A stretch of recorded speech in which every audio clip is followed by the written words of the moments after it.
পুরনোকে আমি নতুন বানাই। এই পুরাতন কাভারটা আমি কি করে নতুন বানালাম সেটারই গল্প বলবো আজকে। এই দেখেন, এই পুরাতন এই কাভারটা অনেক দিন যাবৎ বাড়িতে পড়েছিল। তো আর কিছু স্টোনও ছিল, এটা আমার অন্য কাজের জন্য কিনে নিয়ে এসেছিলাম। তো এটা দিয়ে ভাবতেছিলাম কি করব কি করব। তো তারপরে দেখেন, সুন্দর করে চিন্তা করতেছিলাম এইভাবে এইভাবে এই স্টোন দিলে এটা কেমন হবে। এটা আমার করতে আমার বোনের মেয়ে রাইসা, আমার ছোট্ট কুট্টি বাবুটা সাহায্য করেছে।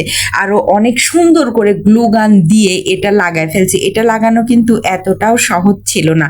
আর আপনারা কিন্তু অবশ্যই জানাবেন এই কাজটা কেমন হয়েছে, কারণ আপনাদের অনুপ্রেরণাতেই আমি আবার একটা নতুন কাজ শুরু করতে পারবো। আর পুরাতন জিনিস, ফেলে দেওয়া জিনিস, একটা জিনিস নিজের হাতে তৈরি করা, এইসব কাজ করতে আমার অনেক বেশি ভালো লাগে।